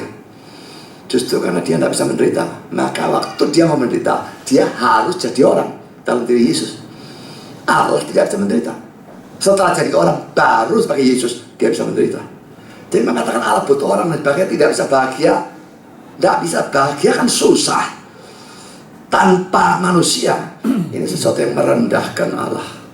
Jadi komentar William Barclay, hati-hati orang ini ya. Sekarang sudah kita masuk dalam poin yang kedua, 12 rasul. Pertama saudara, mengapa Yesus pilih 12 rasul? Mengapa tidak 3 seperti Tritunggal 3 ya, mau rasulnya 3 ya, atau 7 hari Sabat, hari ke-7, atau 10 atau 40? Mengapa 12? Saudara, saya yakin tadi saya katakan pada awal khotbah ya, Perjanjian Lama ada 12 suku, Perjanjian Baru ada 12 rasul. Jelas ini tidak kebetulan, ini disengaja disamakan. Dan kalau saya melihat dalam kitab Wahyu pasal 7, 144.000 orang masuk surga. Jangan coba hurufiahkan seperti saksi Yehova hurufiahkan ya. Jelas tidak demikian, nanti kita bahas hal itu. Saya berikan kutipan dulu, komentar berkata demikian. 3 dikalikan 4 adalah 12. Jumlah atau bilangan mereka yang harus pergi sebagai rasul-rasul ke 4 penjuru dunia, dipanggil pada iman dan Tritunggal yang kudus. Di atas kan 12 sudah, artinya begitu. Tritunggal 3 diutus ke 4 penjuru. Kenapa kok 4 penjuru, kok ada 8 penjuru? Ada utara, selatan, timur, barat, barat laut, barat daya, tenggara, timur laut. 8 mesti yang mau lebih bisa. Ini konyol bagi saya, omong kosong. Saya lebih setuju dengan tafsiran Bill Hendrickson. Fakta bahwa Yesus menetapkan persis 12 orang, tidak lebih dan tidak kurang, menunjukkan bahwa ia memikirkan Israel yang baru. Karena Israel yang kuno mempunyai 12 suku dan 12 kepala suku. Israel yang baru akan dikumpulkan dari atas semua bangsa, Yahudi maupun non-Yahudi. Dan saudara, memang cocok ya Wahyu pasal 7 tadi ayat 444.000 saksi Yehova hurufiahkan itu menjadi sesuatu yang konyol, bukan main. Yang masuk surga cuma 144.000. Dulu teologi saksi Yehova itu tidak ada yang namanya Firdaus ya. 144.000 masuk surga, sisanya tak masuk surga, dimusnahkan. Mereka dapat jalan neraka. Tapi saudara, tahun 1931 kira-kira mereka mulai pusing. Kenapa? Jumlah mereka di seluruh dunia melampaui 144.000. Wah, 144.000 dok, gak cukup surga ya. Akhirnya mereka sesuaikan teologianya. Mereka menciptakan yang namanya Firdaus. Apa Firdaus itu? Bumi ini yang nanti disempurnakan itu namanya Firdaus. Dan yang tidak cukup, tidak kebagian tempat di surga itu masuk di Firdaus. Kalau jangan heran kalau saudara ketemu saksi Yehova, tanya, kalau saudara ketemu orang Kristen, yakin masuk surga apa enggak? Orang Kristen tidak yakin sudah buruk sudah ya. Tidak yakin berarti ya memang gak Kristen. Tapi kalau saksi Yehova ditanya, yakin masuk surga? Jawabannya bukan tidak yakin masuk surga, yakin tidak masuk surga. Karena surganya penuh. Serius loh, saya ada guyonan. Atau 44.000 nya sudah penuh. Dan dari 44.000 itu beberapa tahun yang lalu waktu saya diskusi dengan Penatua Saksi Yehova itu, yang tersisa tertinggal di dalam dunia ini cuma sekitar 8.000. Itu beberapa tahun yang lalu, sekarang tidak tahu berapa. Dan dari 8.000 itu Indonesia cuma kebagian 1 orang di Bandung. Dan lucunya saudara, kalau Saksi Yehova mengadakan perjamuan kudus, yang boleh ikut perjamuan kudus cuma 144.000 ini. Jadi di mana-mana mereka ada perjamuan kudus, roti dan anggurnya diedarkan, tidak ada 1 orang ngambil, termasuk penatuannya juga tidak ngambil. Karena mereka tidak termasuk 144.000, tidak boleh. Ya kalau orang Bandung itu 1 itu datang, dia tak boleh makan. Yang boleh ikut perjamuan kudus hanya 144.000. Yang lain tidak boleh ikut.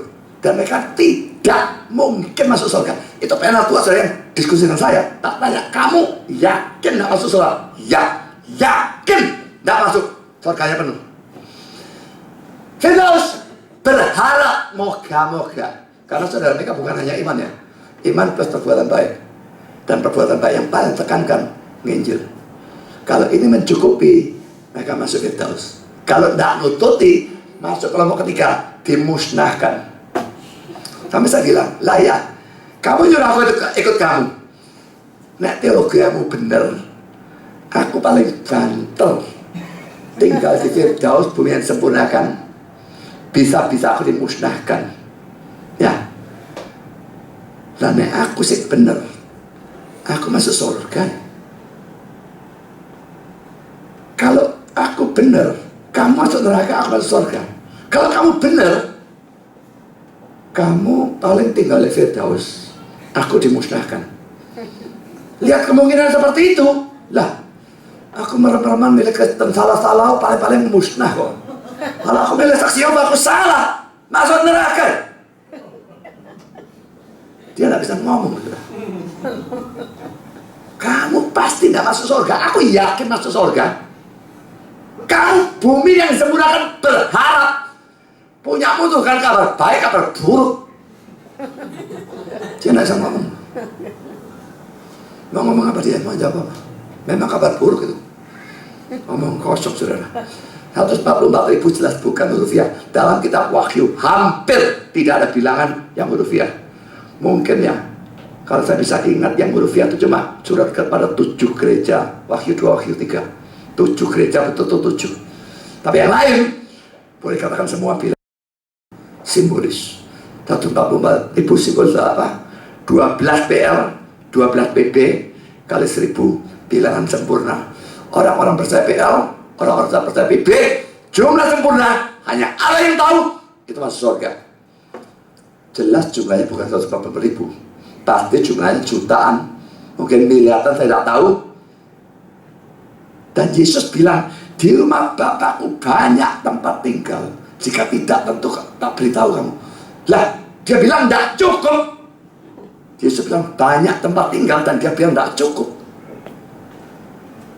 Ini ya, saya tergendek. Dan Wahyu pasal 4 ayat 11 ada 24 tahta, 24 tua-tua. Nah 24 lagi 12 plus 12. Tadi 12 kali 12, ini 12 plus 12. 12 PL, 12 PB. Jadi saudara, itu hati-hati dengan bilangan-bilangan dalam kitab Wahyu ya. Sangat jarang bilangan yang hurufiah, termasuk kerajaan 1000 tahun seringkali dihurufiahkan. Saya tidak percaya belas kalau itu hurufiah. Ya, tidak ada kerajaan betul-betul 1000 tahun hurufiah. Bagi saya itu nonsens. Karena poin kedua, karena mari kita menyoroti 12 rasul ya. Poin pertama, poin A, Simon Petrus. Pertama, nama Simon diubah jadi Petrus. Erikson berkata demikian, nama baru ini artinya batu karang, bukan menggambarkan apa adanya Simon pada waktu dipanggil, Tapi menggambarkan Simon akan jadi apa? Oleh kasih karunia. Kasih karunia akan mengubah dia jadi apa? Itu sebabnya dia sebut itu batu karang, ya. Tapi bukan apa adanya dia. Manusia apa adanya. Kalau dari manusia sendiri, semua brengsek, saudara. Tidak ada batu karang apa segala macam, ngomong kosong. Kedua, Simon Petrus punya banyak kelemahan atau kekurangan. Pertama, saudara, dia tidak terpelajar. Kita lihat dari fakta bahwa dia adalah nelayan, Matius 4 ayat 18, dan juga dinyatakan secara eksplisit dalam Kisah Rasul 4 ayat 13. Kita lihat ya, ketika sidang itu melihat keberanian Petrus dan Yohanes dan mengetahui bahwa keduanya orang biasa yang tidak terpelajar, heranlah mereka, dan mereka mengenal keduanya sebagai pengikut Yesus. Dua-dua bukan orang terpelajar. Kalau Paulus orang terpelajar, tapi Petrus orang tidak terpelajar, Yohanes juga tidak. Dan ini kelemahan pertama, tidak terpelajar. Tapi kalau ini dikatakan kelemahan, Tuhan bisa pakai yang tidak terpelajar, yang bodoh, untuk mempermalukan yang beriman. Yang kedua, ini kelemahan yang betul-betul kelemahan, mudah berubah-ubah. Saya berikan ayatnya nanti kalau saudara terima makalahnya belakangan, saudara bisa lihat sendiri. Petrus ini orang yang sangat labil ya, up and down-nya cepat sekali. Baru dia mengakui engkau adalah Mesias, anak Allah, dan macam-macam. Yesus puji imannya dia. Benar lagi, dia menghalang Yesus pergi ke Yerusalem sampai dikatakan, enyahlah engkau iblis. Dan tadi dia mengatakan, semua boleh sempurna, aku tidak bakal mati pun tidak akan nyangkal engkau. Bentar lagi dia nyangkal 3 kali sampai mengutuk dan bersumpah. Ya sudah, dia naik turun begitu gampang. Dan ini, kalau saudara adalah orang yang seperti itu, saudara masih sangat waspadai naik turunnya yang seperti itu. Tidak bisa naik turun seperti itu dituruti terus, saudara ya. Sedang panas, wah, pergi gereja seminggu 8 kali, kadung drop 8 minggu sekali. Yang kedua, saudara, yang ketiga, kelemahan yang ketiga, bicara sembarangan tanpa dipikir. Markus 9 ayat 5 dan 6 ini contohnya ya. Waktu dia lihat Yesus dimuliakan tuh ya, kata Petrus kepada Yesus, Rabi, betapa bahagianya kan berada di tempat ini. Baiklah kami dirikan 3 kemah, satu untuk engkau, satu untuk Musa, satu untuk Elia. Ia berkata demikian sebab tidak tahu apa yang harus dikatakannya, karena mereka sangat ketakutan. Lu tidak tahu apa yang dikatakan, buat diem lah. Dia ngomong, dia kemah. Lah Musanya sama Elia butuh kemah tak? Ini Simon Petrus. Poin B, Andreas, ini saudaranya Petrus ya. Kelemahan atau kekurangan pertama, sama tidak terpelajarnya dengan saudaranya, tentu saja faktanya dia nelayan juga. Kedua, Yohanes 6 ayat 8 dan 9, orang ini bersandar pada logika atau matematik. Lu tidak terpelajar tapi kok bersandar pada logikanya, agak aneh sebetulnya ya. Biasanya orang bersandar logika, orang yang terpelajar, pintar, bersandar logikanya. Tapi ini tidak terpelajar tapi bersandar logikanya. Kelihatan dari Yohanes 6, 8, 9. Ini waktu Yesus beri makan 5.000 orang tuh ya. Seorang dari murid-muridnya, yaitu Andreas, saudara Simon Petrus, berkata padanya, di sini ada seorang anak yang mempunyai 5 roti jelai dan 2 ikan. Tapi apakah artinya itu untuk orang sebanyak ini? Dia gunakan matematik, dia hitung-hitung. 5 roti 2 ikan dibagi 5.000, 1 roti dibagi 1.000 untuk 1 orang, mesti diparut, saudara. Dipotong gak iso. Kenapa potong dari 1.000 diparut?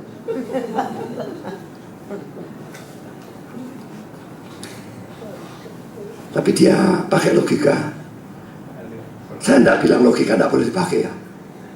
Tapi pada waktu kita berurusan dengan Tuhan, kita mesti percaya kuasanya dia dan bukan pada logika kita. Kalau saudara katakanlah butuh uang dalam jumlah besar, betul-betul sangat butuh, gaji saudara sedikit sekali, saya percaya Tuhan bisa mencukupi kalau dia mau. Atau saya pakai logika, waduh, gajiku 3 juta, butuhnya 300 juta, gak mungkin lah. Kita pakai logika ya.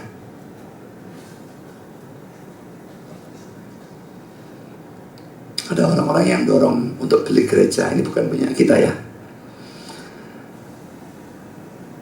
Saya ngitung pakai logika juga. Kita saldo itu 1 juta. Lah kita nek cicil ruko sak bulan cicilan berapa nek? Tahu-tahu dapat 1 juta mesti cicilnya 50 juta. Saya nombok siapa? Apa salah sudah pikir seperti itu? Menurut saya tidak salah. Kecuali kita yakin Tuhan suruh kita beli. Selama saya tidak yakin Tuhan suruh kita beli, saya tidak berani. Saya pakai logika. Dan kalau saya yakin Tuhan suruh beli, dia pasti kirim duitnya. Jadi saya tidak sembarangan nuruti usulnya orang yang bilang ayo beli. Saya tidak berani. Kalau Tuhan yang bilang, saya berani. Jadi kalau saudara kepingin beli, banyak doa supaya kita diyakinkan, yakin dengan cara benar, tak ngawur. Kalau memang Tuhan suruh beli, dia pasti kasih. Tidak betul sekarang 1 juta, nanti saldonya banyak. Kalau dia memang suruh. Tapi saya tidak yakin ceritanya bahwa dia suruh. Mungkin dia tetap kepingin kita di sini, ya sudah, biarpun ini bukan milik kita. Karena poin ketiga, Yakobus. Saya tidak bahas terlalu banyak apapun. Poin keempat, Yohanes, 2 ini bersaudara ya. Dalam Markus 3:17, Yakobus dan Yohanes disebut anak-anak guru. Guntur tuh ya, anak guru. Ada yang mengatakan bahwa sebutan diberikan karena kepribadian mereka yang pemarah. Memang mereka pemarah. Bedanya mereka berubah jadi sabar. Saya pemarah gak berubah-berubah. Lukas 9:54-56, Markus 9:38, kelihatan sekali mereka pemarah. Tapi ada yang menganggap bahwa sebutan itu diberikan karena mereka adalah pengkhotbah yang punya suara keras, kayak guntur. Tapi saya lebih condong pada pandangan yang pertama, mereka pemarah. Kelemahan atau kekurangan dari 2 orang ini, pertama tidak terpelajar juga, karena mereka juga nelayan sama dengan Petrus dan Andreas tadi. Juga untuk Yohanes dinyatakan eksplisit dalam Kisah 4:13 yang tadi sudah kita baca. Kedua, pemarahnya mereka kelihatan dari teks ini ya. Lukas 9:51-56, ketika hampir waktunya Yesus diangkat ke surga, ia mengarahkan pangannya pergi ke Yerusalem, dan dia mengirim beberapa utusan untuk mendahului dia. Mereka itu pergi masuk suatu desa orang Samaria untuk mempersiapkan suatu paginya. Tapi orang Samaria tidak mau menerima dia karena perjalanan itu Yerusalem. Samaria wanti luar biasa sama Yahudi. Menuju Yerusalem, Yahudi gak. Nah, kota lain mungkin tidak apa-apa. Yerusalem, no way, tidak boleh. Ketika 2 muridnya yaitu Yakobus dan Yohanes melihat hal itu, mereka berkata, Tuhan, apakah engkau mau supaya kami menyuruh api turun dari langit untuk membinasakan mereka? Ngamuk mereka. Pikir Yesus punya kuasa. Kamu mau kami turunkan api dari langit? Mereka ingat Elia pernah lakukan itu, saudara. Ya. Dan Yesus pasti bisa kalau Yesus mau. Tapi saudara, Yesus apa yang menjadi sikapnya? Akan tapi dia berpaling dan menegur mereka. Lalu mereka pergi ke desa yang lain. Yesus tidak mau. Tak boleh lewat. Ya sudah, dia lewat jalan lain. Tapi ini menunjukkan marahnya. Wih, tidak boleh lewat. Mau disambar beledek. Ini betul-betul luar biasa. Yang ketiga, Markus 9 ayat 38-40, mereka mencegah orang yang bukan kelompok mereka mengusir setan dalam nama Yesus. Saya bacakan ya. Kata Yohanes kepada Yesus, Guru, kami lihat seorang yang bukan pengikut kita mengusir setan demi namamu. Lalu kami cegah orang itu karena ia bukan pengikut kita. Tapi kata Yesus, jangan kamu cegah dia, sebab dia seorang pun yang telah mengadakan mujizat demi namaku dapat sekali juga mengumpat aku. Barang siapa tidak melawan kita, ia ada di pihak kita. Hati-hati dengan ayat yang terakhir ya. Barang siapa tidak melawan kita, ia ada di pihak kita. Tapi saudara, di ayat yang lain Matius 12 ayat 30, yang tidak bersama aku, dia melawan aku. Berarti netral, nol ini tidak ada. Memang kalau tidak pro mesti anti, tak bisa tidak. Ya. Tapi poinnya sudah di sini kita melihat ya, mereka ini fanatisme golongan. Mereka mau monopoli Yesusnya, orang lain ngusir. Kamu muslim, tak boleh. Mau dicegah, tapi Yesus bilang, jangan cegah. Mereka datang ke grupnya, tapi mereka orang percaya, mereka mau ngusir, boleh ngusir, tidak ada masalah. Ya, saudara, semangat kepada Yesus diwujudkan dalam fanatisme golongan. Karena banyak ya, fanatisme gereja dan sebagainya. Saudara, hati-hati dengan hal seperti itu ya. Fanatik pada pendeta tertentu. Saya tidak mau saudara fanatik pada saya. Fanatik pada Stephen Tom, fanatik pada siapapun. Kita semua cuma manusia, bisa salah. Pada saat kita benar, ikutlah. Salah, sadarilah manusia itu salah, jangan ikut. Jadi fanatisme golongan, fanatisme gereja, sesuatu yang mengerikan. Cuma saudara, banyak pendeta senang jemaatnya fanatik sama dia. Karena kalau jemaatnya fanatik sama dia, jemaatnya tidak bakal meninggalkan dia. Duitnya selalu pada dia. Tapi saudara, ini bukan mengajar dengan motivasi yang benar. Saya tidak mau saudara fanatik sama saya. Fanatiklah kepada Tuhan dan firman-Nya, bukan kepada saya. Ikut saya hanya pada waktu saya benar, jangan ikut pada waktu saya salah. Saudara kita berkata demikian. Bandingkan dua orang ya, Yakobus dan Yohanes ya. Yakobus adalah yang pertama dari 12 orang itu yang memakai mahkota martir. Kisah Rasul 12 ayat 2, dia dibunuh ya. Sementara ia adalah yang pertama sampai di surga.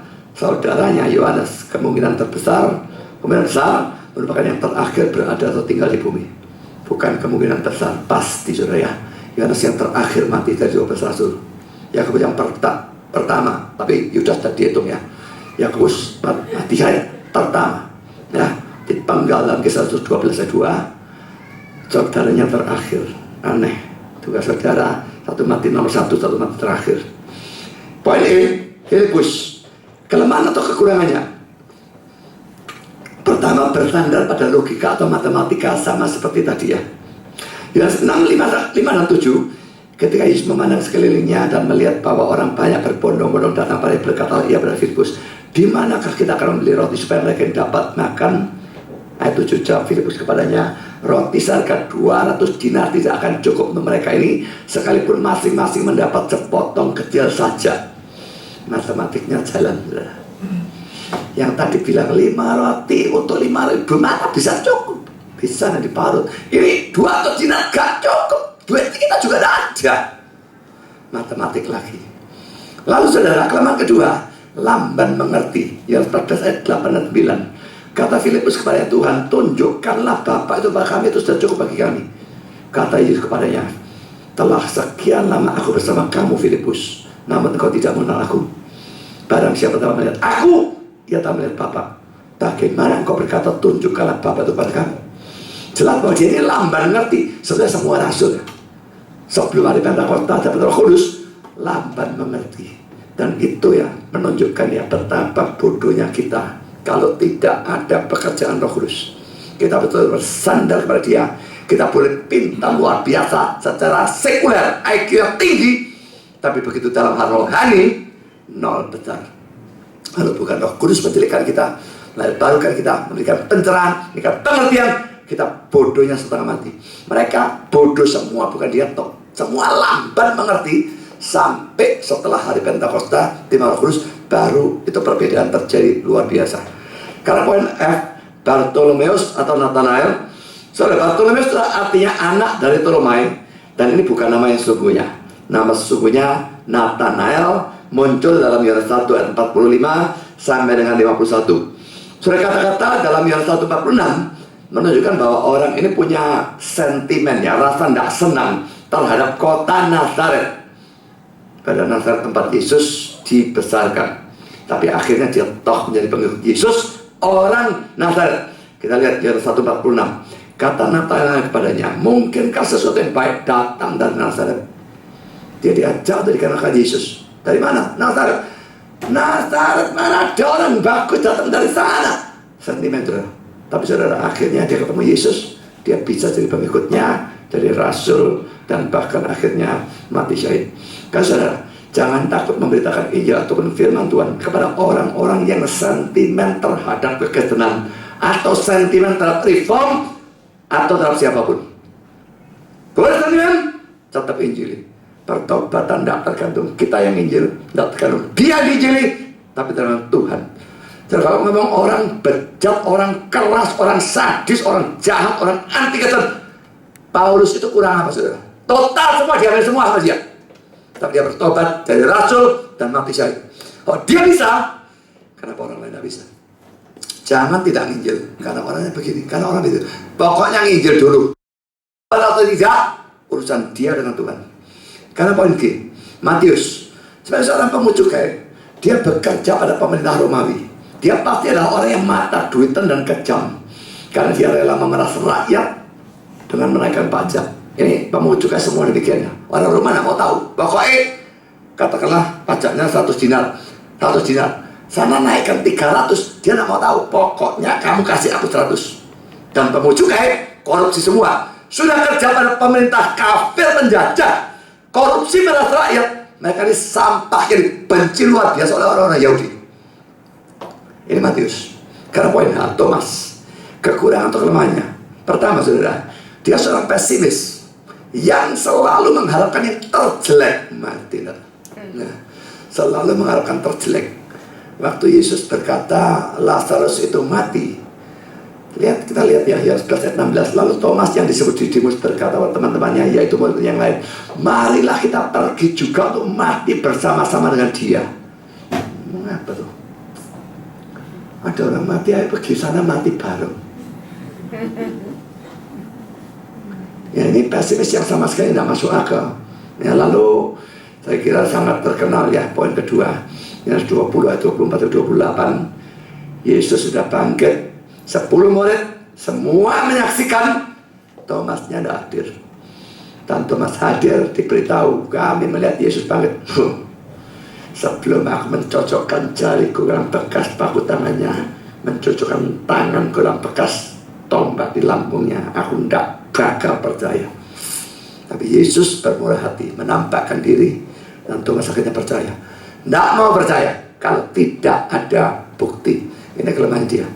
Karena poin I, Yakobus anak Alfeus, dalam bahasa Inggris disebut James the Less. Tidak ada informasi lain tentang murid yang satu ini saudara. Sama sekali tidak ada informasi. Jelas dia sangat tidak menonjol. Poin C, Simon orang Zelot. Orang Zelot ini adalah golongan yang anti penjajahan atau anti orang asing, dalam hal ini Romawi. Kita lihat Markus 3:18 dalam terjemahan hurufiahnya, Simon the Canaanite. Istilah the Canaanite itu bukan berarti orang Kanaan atau orang Kana, tidak. Berasal dari kata Ibrani kana yang berarti zil atau semangat. Saudara, nama atau istilah zelot berasal dari 1 Makabe 2 ayat 50. Ini bukan kitab suci kita, ini Deuterokanonika ya. Sekarang anak-anakku, hendaklah giat untuk hukum Taurat dan mempertaruhkan hidupmu demi perjanjian nenek moyang kita. Dalam bahasa Inggris, be ye zealous for the law. Hendaklah engkau bersemangat untuk hukum Taurat. Saudara, ini kitab Makabe ya. Tidak ada dalam Alkitab kita, ada dalam Alkitabnya Katolik. Termasuk dalam Deuterokanonika dulu. Deutero itu yang kedua, kanon yang kedua. Jadi dulu saudara, Alkitab Katolik itu PL, PB, sama sebelumnya kita, itu kanon pertama. Di tengah-tengah PLPB ada kitab-kitab lagi. Itu disebut kitab-kitab Deuterokanonika atau kanon yang kedua. Dulu. Tapi saudara, setidaknya tahun 1992 atau sebelumnya sudah saya tidak tahu. Tapi yang pasti pada tahun 92, pada waktu katekisme atau katekisme dikeluarkan, maka kitab-kitab yang di sela-sela itu, Deuterokanonika itu dimasukkan di sela-sela PL, dianggap sebagai PL, bukan lagi sebagai kanon kedua, jadi kanon pertama. Jadi kalau kita PL-nya 39 kitab, mereka PL-nya 46 kitab.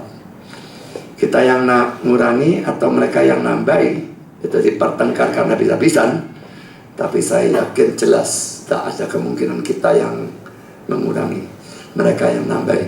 Yahudi Alkitabnya adalah PL-nya kita, bukan PL-nya mereka yang ditambah Deuterokanonika. Lah kalau saya tidak percaya bahwa itu firman Tuhan, mengapa saya pakai? Saudara, saya tidak percaya ini firman Tuhan ya. Saya tidak percaya ini Alkitab. Tapi ini buku kuno. Anggap saja saudara baca koran. Apakah koran itu nulis ngawur, tidak karu-karuan sembarangan? Tidak juga. Nah, sama seperti kita menggunakan koran dan sebagainya, kita juga menggunakan seperti ini, tapi tidak termasuk firman. Maka benar mutlak tidak. Ya, kadang-kadang kita bisa memakai dalam hal-hal tertentu, tapi otoritasnya jelas jauh di bawah firman. Ya, jadi hati-hati kalau saya pakai ayat seperti ini. Tidak berarti saya percaya Alkitabnya Katolik yang bagian itu termasuk dalam Alkitab atau firman Tuhan. Sama sekali tidak. Kan saudara, poin K, Yudas anak Yakobus, saudara, ini sama dengan Tadeus dalam Matius 10:3, Markus 3:18, dan juga sama dengan Yudas yang bukan Iskariot, Yohanes 14 ayat 22. Tentang orang ini juga tidak banyak yang bisa diketahui. Jelas dia bukan orang yang sangat menonjol. Tapi karena ayatnya ya, Matius 10:3, namanya Tadeus. Yohanes 14 ayat 22, Yudas yang bukan Iskariot. Jadi dalam kelompok 12 murid ada 2 Yudas. Satu Yudas Iskariot, satu Yudas yang disebut bukan Iskariot. Secara khusus untuk membedakan, jangan salahkan. Ini pengkhianat, ini bukan. Sekarang poin C, Yudas yang Iskariot sekarang. Mengapa Yudas Iskariot yang pilih? Pertama saudara, karena pengkhianatan Yudas terhadap Yesus itu ada dalam rencana Allah. Orang yang tidak mau percaya bahwa rencana Allah melibatkan dosa, suruh dia baca ayat ini dan tafsirkan. Bagaimana tafsirkan ayat ini? Jelas ayat ini bicara tentang Yudas. Kalau saya baca ayat 21-nya, bicara Yudas. Lukas 22, sebab anak manusia memang akan pergi seperti yang telah ditetapkan melalui pengkhianatan Yudas. Akan tapi celakalah orang yang olehnya dia diserahkan.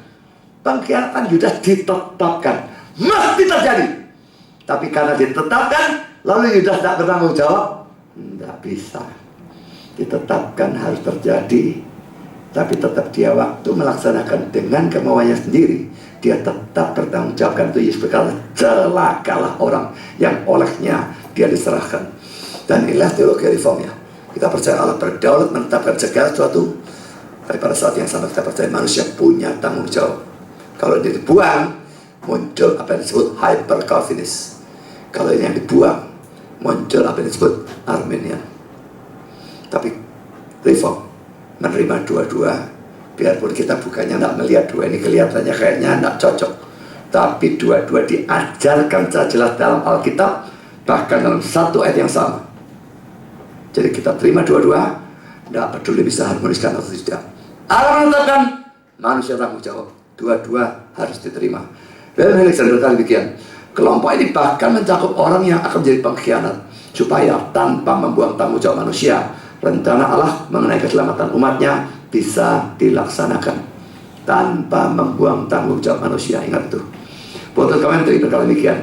Kalau ditanyakan mengapa Tuhan kita memilih Yudas Iskariot, jawabannya adalah bahwa ia memilih Yudas sekalipun ia tahu bahwa Yudas akan mengkhianatinya, karena adalah kehendaknya bahwa ia harus dikhianati oleh seseorang yang adalah teman dekatnya sendiri dan yang makan roti bersama dia. Yang kedua, kenapa Yudas pilih? Sebagai peringatan bagi gereja, supaya waspada terhadap adanya Yudas dalam gereja, bahkan dalam kalangan majelis atau pendeta. Sudah banyak orang yang kasarnya bodoh ya. Pokoknya kalau pendeta, pokoknya kalau penginjil, pokoknya kalau dosen teologi itu mesti bagus, mesti asli. Yudas ini rasul, saudara. Kedudukannya tertinggi dalam gereja. Bisa adalah orang seperti ini. Apalagi pendeta, penginjil, dosen teologi, rektor, ketua sinode, semua tentu juga bisa. Lalang ini bisa masuk mulai dari anak sekolah minggu sampai rektor, sampai ketua sinode dan sebagainya. Jadi ini mesti kita waspadai. Bukan kita lalu curigai seadanya orang, saudara. Tapi kita berhati-hati, jangan sampai orang seperti naik jabatan. Kalau Yesus memang khusus pilih dia untuk jadi pengkhianat, tapi kita bukan Yesus, kita tidak tahu. Jadi kita tentu kalau kita tahu orang yang brengsek, tidak usah angkat dia. Tidak kasih kedudukan apapun kalau tidak gereja kacau, kalau tidak karu-karuan. Yang ketiga, mengapa Yudas diangkat? Supaya orang yang punya jabatan tinggi hati-hati, supaya tidak berakhir seperti Yudas. Saya punya jabatan tinggi, saudara majelis, saudara guru sekolah minggu, penginjil, pengkhotbah, pendeta, saudara hati-hati, supaya tidak berakhir seperti Yudas. Yudas tidak berakhir seperti itu. Raja Saul dalam Perjanjian Lama, contoh yang lain, kita juga bisa. Ya, pulpit Komentar berkata demikian, mengisi suatu jabatan rohani, tapi sembrono tentang kehidupan rohani diri sendiri adalah fatal. Sebab itu siapa yang menyangka bahwa ia teguh berdiri, hati-hatilah supaya ia jangan jatuh. Saudara, dengan orang-orang seperti ini, Yudas Iskariot dikecualikannya, 11 orang ini yang boleh dikatakan semuanya menjadi banyak kelemahan dan kekurangan, Yesus goncangkan seluruh dunia. Tidak lagi kaisar, orang yang hebat, tidak, pakai orang-orang rendahan dengan kelemahannya masing-masing, tapi sudah 11 orang yang goncangkan seluruh dunia. Dan sekarang Kristen jadi agama terbesar di dunia, biarpun yang Kristen KTP-nya mayoritas, tapi tetap agama terbesar di dunia. Mari kita lihat 1 Korintus 1, 25-29. Sebab yang bodoh dari Allah lebih besar hikmat daripada manusia, dan yang lemah dari Allah lebih kuat daripada manusia. Ingat saja saudara-saudara, bagaimana keadaan kamu ketika kamu dipanggil. Menurut ukuran manusia, tidak banyak orang yang bijak, tidak banyak orang yang berpengaruh, tidak banyak yang terpandang. Tapi apa yang bodoh bagi dunia dipilih Allah untuk mempermalukan orang yang berhikmat. Dan apa yang lemah bagi dunia dipilih Allah untuk mempermalukan orang yang kuat. Dan apa yang tidak terpandang dan yang hina bagi dunia dipilih Allah. Bahkan apa yang tidak berarti dipilih Allah untuk meniadakan apa yang berarti, supaya jangan ada seorang manusia pun yang memegahkan diri di hadapan Allah.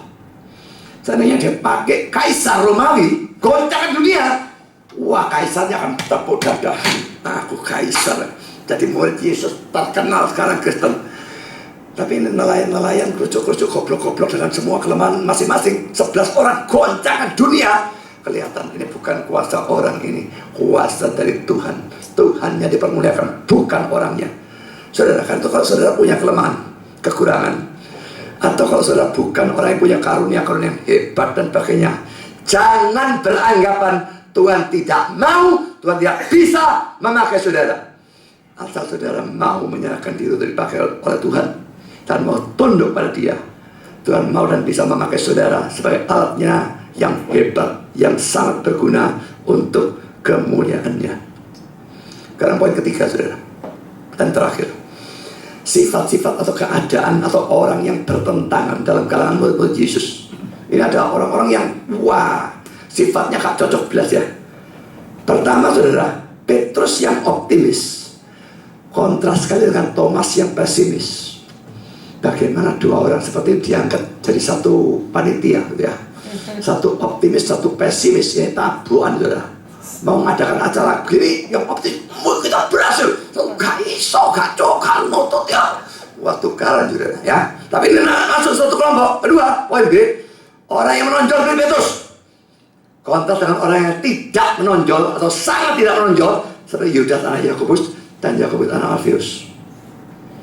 Ketiga, Matius itu orang yang kerja pada pemerintah Roma, kontras dengan Simon orang Selot, anti bangsa asing, anti penjajah, berarti anti Roma. Jadi sudah dalam kelompok ini ada orang-orang yang wah, cocok kontok-kontokan, tapi saudara, mereka toh semua bisa bersatu dan bersama-sama berjuang untuk kemuliaan Tuhan. Kenapa? Percaya pada Yesus yang sama, punya Roh Kudus yang sama, dipersatukan satu roh, satu pikiran, satu hati, bersama-sama. Saudara, gereja tak usah gereja gede ya, jemaatnya ribuan. Gereja kita yang kalau kebaktian 30-40 orang ini, saudara, cukup ada banyak orang yang kontradiksi satu dengan yang lain. Sifat-sifatnya, karakternya, kebiasaannya, dan sebagainya. Ada yang kaya, yang miskin. Ada yang kuasar kayak saya, ada yang walusan orang Solo. Yang kasar itu ngomong, ketakutan luar biasa, tersenggol hatinya yang lembut ya. Ada yang kalau ngomong cas belang, ada yang ngomong bulat gak nyampe-nyampe. Saya termasuk orang yang kalau ngomong straight to the point ya. Barusan di Facebook ada orang yang ngajak chatting, ngomong apa tuh, gak mari-mari, kamu itu maunya apa tuh, ngomong straight to the point gitu. Bulat, saya bulat, tak tutup, gak tak urus. Gendeng lah. Emang waktu ngomong gak ada tujuannya, gak ada juntrungannya. Gila, saya ngurusi dia. Sudah selalu ada yang bertentangan seperti itu ya. Nonjol, tidak nonjol, berapi-api, yang lain melempem, yang satu gunakan taktik kalau politik, yang satu hadapi frontal, yang satu nekat, yang satu cenderung takut. Tapi saudara, semua orang-orang ini harus bisa bersatu. Asal kita percaya Yesus yang sama, bukan Yesus yang berbeda. Dan kita punya roh yang sama, kita bisa bersatu. Dan kita boleh bodoh, kita boleh lemah, kita bisa menggoncangkan dunia seperti mereka. Tapi tinggal, maukah saya percaya dan maukah saya bersatu, menyerahkan diri, dipakai oleh Tuhan untuk menggoncangkan dunia. Tuhan memberkati saudara. Amin. Mari kita berdoa.